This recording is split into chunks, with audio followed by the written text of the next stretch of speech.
fans of bass gear and gadgets. I'm Sean Fairchild for Bass Gear Magazine. Today we're looking at Boss's brand new GX10 effects processor. Let's dive in.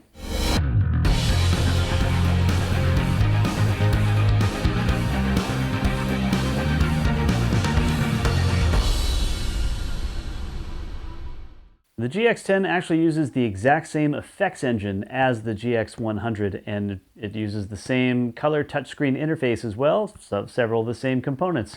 It's basically a little sibling to the GX100, but it packs all the same sounds. So if you're somebody who doesn't need the big full-size GX100 unit, the big full-size thing with all the foot switches, this could be a really great option for you. It's obviously much more portable, but crucially for me, and we'll get into why in a little while here, it still includes an onboard expression pedal.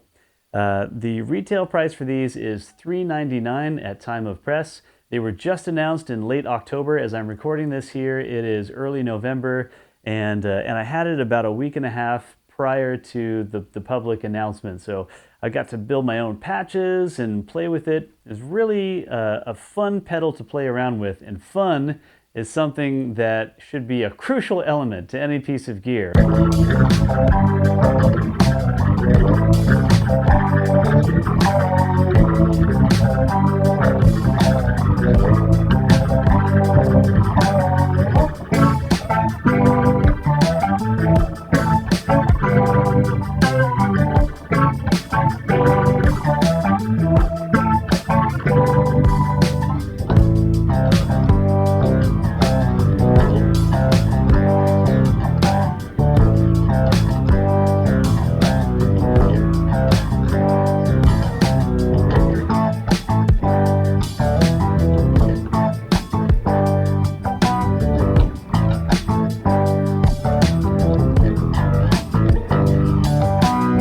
One of the things that I appreciate the most about the GX10 here is its user interface. So this is a touchscreen. And the first thing I normally do when I get a new effect processor to review or for personal use or whatever it is, anything that's complicated like this, is I run to my web browser and I try to see if there's some sort of PC editor that I can use to make all the choices and all the sound selections and things like that on the pedal, so that I don't have to kneel over and spend time twiddling knobs and going through menus and stuff like that. And the cool thing about the GX10 is it does have a PC editor. It does have an app that you can use via Bluetooth if you buy the optional Bluetooth dongle here. But this is the first unit like this that I've used where the onboard interface is almost exactly the same user experience as, for instance, in this case, the app. So you can drag and drop items like this and do all kinds of, sort of mobile user interface language cues that you're used to using from your mobile devices. Lots of options here that punch well above what I consider this weight class to be, so that's fantastic. This would be directly competing with the new Fractal VP4, the Line 6 Helix effects. Those are two things that come to mind right away. There's a lot of added value with the built-in expression pedal and the Bluetooth dongle, as I was mentioning earlier. I do recommend, if you pick up one of these, to also grab the optional Bluetooth dual adapter, which, again, is this little guy right up here. You probably can't see very well because it just blends in so nicely. But it allows you to stream audio into the unit. So if there's music that if you want to play along to tracks, it's also great for practice. You can use it like a headphone amp. It's very convenient. Aside from that, that little dongle is what gives you the control via your phone, via other mobile devices. Has some other cool functions as well, such as expandability. So one of the trade-offs, with a really hyper-portable system like this is just not that many foot pedals, not that many actuators, not that many things that you can map things to. With the dual Bluetooth adapter, what you can do is add additional Bluetooth wireless devices that control this thing. The Boss makes a Bluetooth wireless expression pedal and also a 3-button foot switch that will speak with the GX10, and you can use all of those additional buttons as assignments to turn on and turn off things in various ways. One thing to note here is I have this currently set up in the mode, I forget what Boss calls it, but each of these memories, a memory is what we would ordinarily call a patch or a preset. That's Boss's term for it. And a memory can contain up to 15 different effects. So the mode that I have this in right now allows me to control individual effects within my chain, which is kind of how I tend to use these things. I kind of use them as virtual pedal boards where I like to have things mapped to each pedal, each function. And in fact, you can see in this one, I haven't taken the time to map everything yet. So I'll go to one that does. All right, this is a stock preset, distorted rock bass. And you can see that each of the 3 buttons down here is mapped to turn on or off one specific element in this chain. And then you can also assign things to the expression pedal. And there's a toe switch on the expression pedal as well.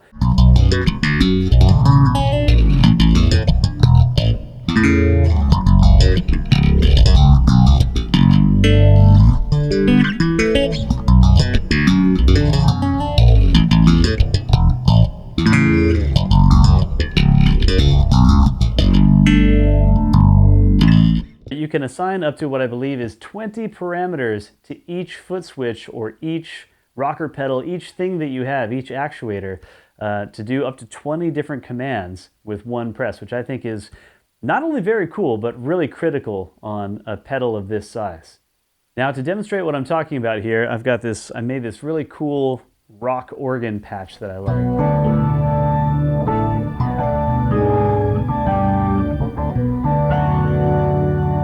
Sounds great, right? It's actually not, it's not a synthesizer preset. If I go into the effects by pressing effects here, you can see my chain. I've got the X-comp compressor followed by the overtone block, which I think is Boss's best option for really nice sounding polyphonic octaves, both up and down. An amp model, a harmonist for sort of that very high-end kind of feedback whistle.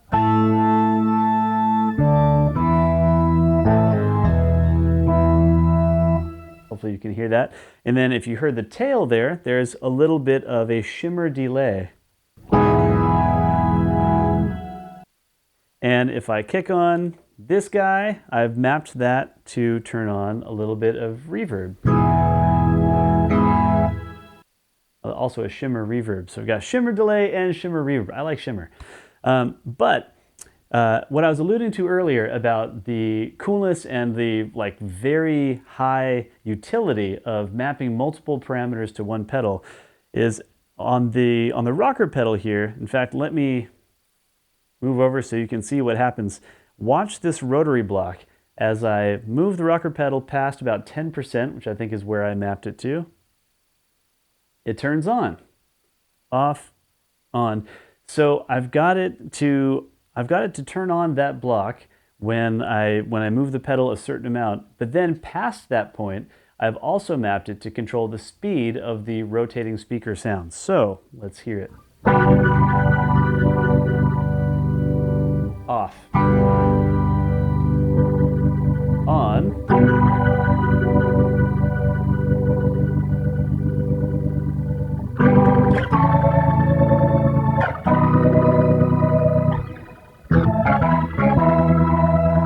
Charge.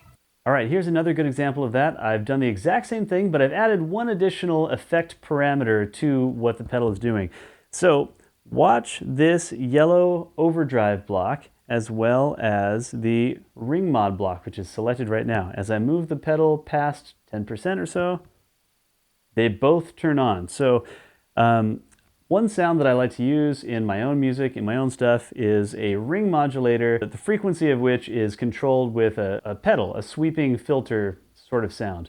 But it doesn't sound as good without a little bit of grit before the ring modulator. So I've got this set up to basically turn on the whole patch sound that I like for that one effect just by moving one item.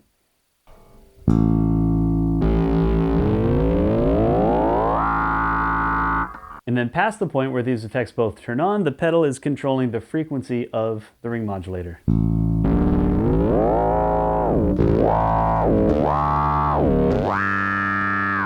it's a great way to find more utility and get more out of a pedal that doesn't have a lot of buttons for you to hit right out of the box.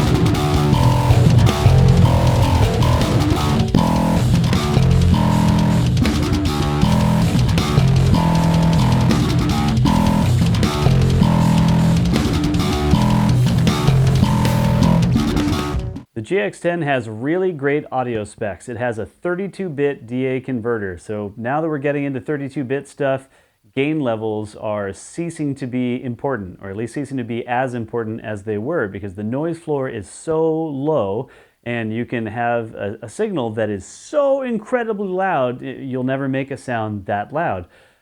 So that's really great, and in fact, internally, it operates at 32-bit floating point, which is something that's awesome to see. It samples the incoming signal at 48 kilohertz, so better than CD quality. Sounds fantastic as far as I'm concerned. Boss didn't forget about us bassists. They actually included bass-specific stuff. So I think I counted 8 specific bass-tailored patches just in the factory patches, or memories.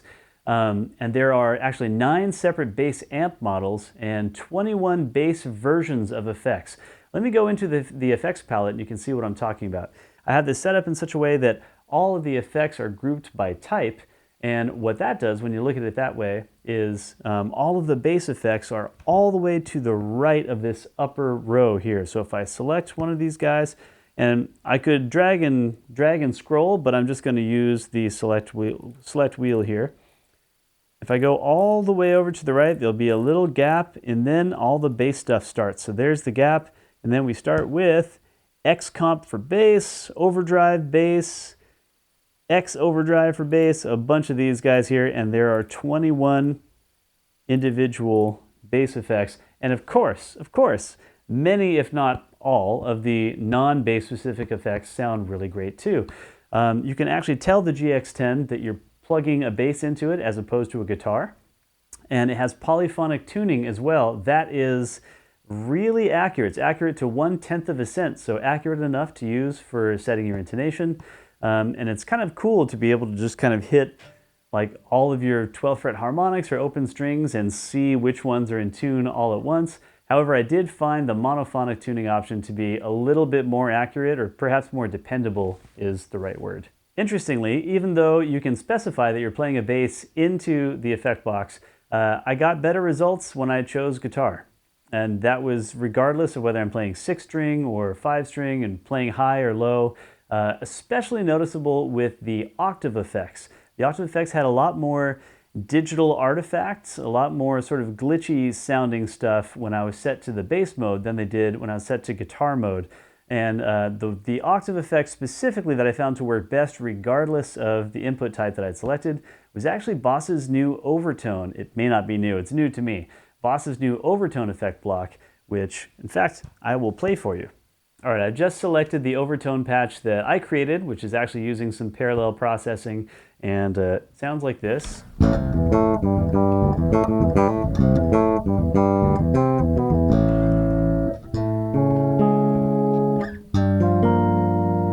So as you can see, I'm trying to basically confuse the octave up. I'm trying to play notes that typically don't sound good together and also add a lot of dissonance and confuse the octave up sound. But I can't confuse this. So it works differently on a native level than the harmonist or the pitch shifter does. I guess it's more of a sort of filter applied effect. So it works really, really well for not having any latency, for being polyphonic, and for working in any range with the bass. The obligatory.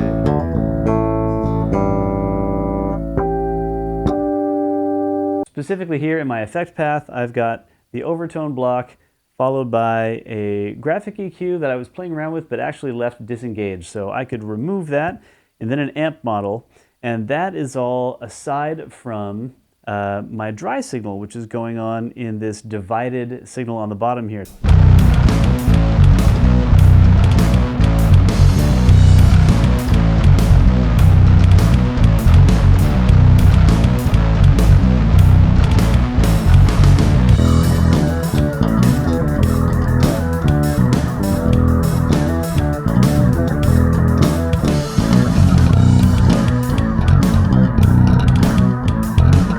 The menu interface here allows you to do a lot of different things. This is where I've gone in and kind of customized the behavior of the unit to work best for me. So things like auto off. There is an option for the unit to turn itself off after a certain amount of time. I don't want it to do that personally, so I've turned that off myself.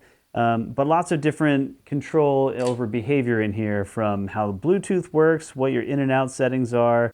Now the output select is really cool because you can tell the GX10 what kind of tailored output signal you want, from totally flat, which is like the recording output, to, for us bass players, whether you're playing through an amp with a tweeter or an amp and cab with no tweeter. So that's a really nice option to have there. And then there's a bunch of guitar options above that that also sound very cool. I highly encourage playing around with stuff that is not meant for bass players specifically, because that's where you can find some of the coolest tones. If we go into control and expression, here are some of the options for setting up what these pedals do and how they behave and what is tied to them for each patch, whether you want that to be on a memory, I gotta use the word memory, whether you want that to be on a memory by memory level or something global. Really flexible, really expandable, which is awesome.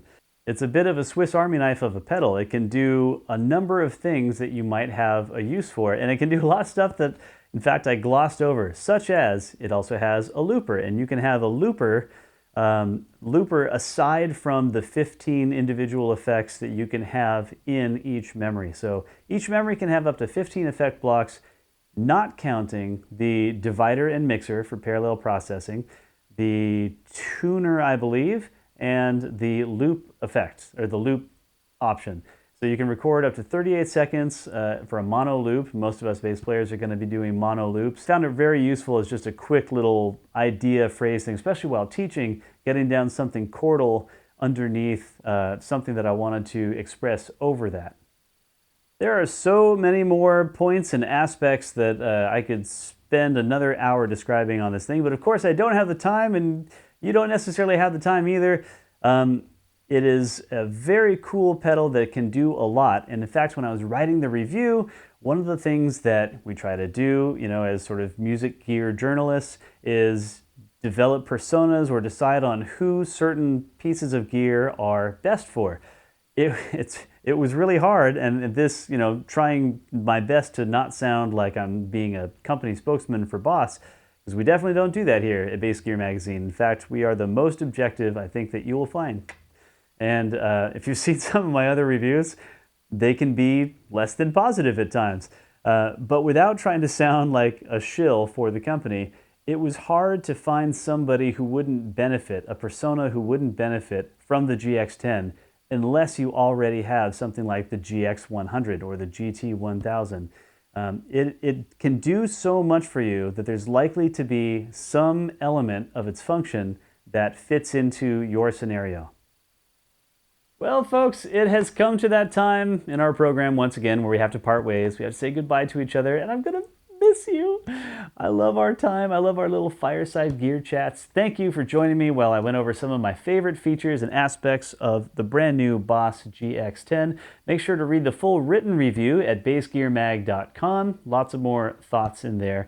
If you're watching this on YouTube, and you probably are, make sure to like the video and please subscribe to our channel. It helps us out tremendously. Plus, you get to know first when we drop new content about cool effects processors or basses made out of aluminum or amplifiers with green wooden cases. This got strange. I don't know why I'm voguing now all of a sudden, but that just happened. All right. Thank you guys so much for joining me. Once again, my name is Sean Fairchild for Bass Gear Magazine. I'll see you next time.